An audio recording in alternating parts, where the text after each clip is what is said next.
মূল্যস্ফীতি ৭.৫% নামিয়ে আনার ঘোষণা। বাজেট অধিবেশন চলাকালীন এ ঘোষণা দেন অর্থমন্ত্রী আমির খসরু মাহমুদ চৌধুরী।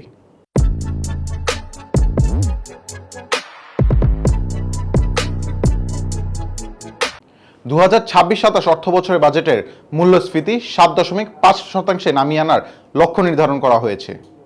বৃহস্পতিবার ১১ জুন বাজেট অধিবেশন চলাকালে এ ঘোষণা দেন অর্থমন্ত্রী।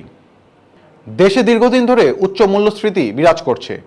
বাংলাদেশ পরিসংখ্যান ব্যুরো বিবিএস সর্বশেষ তথ্য অনুযায়ী এবছর মে মাসের মূল্যস্ফীতির হার ৯.৪২% হয়েছে। এ পরিস্থিতিতে নতুন বাজেটের মূল্যস্ফীতি কমিয়ে ৭.৫% নামিয়ে আনার লক্ষ্য নির্ধারণ করা হয়েছে। গত ফেব্রুয়ারিতে অনুষ্ঠিত জাতীয় সংসদ নির্বাচনের মাধ্যমে ক্ষমতায় আসার প্রধানমন্ত্রী তারেক রহমানের নেতৃত্বাধীন বিএনপি সরকারের এই প্রথম বাজেট। এবছর ৯,৩৮,০০০ কোটি টাকার জাতীয় বাজেট প্রস্তাব করেন। দেশের ইতিহাসে এটি অন্যতম বৃহৎ বাজেট।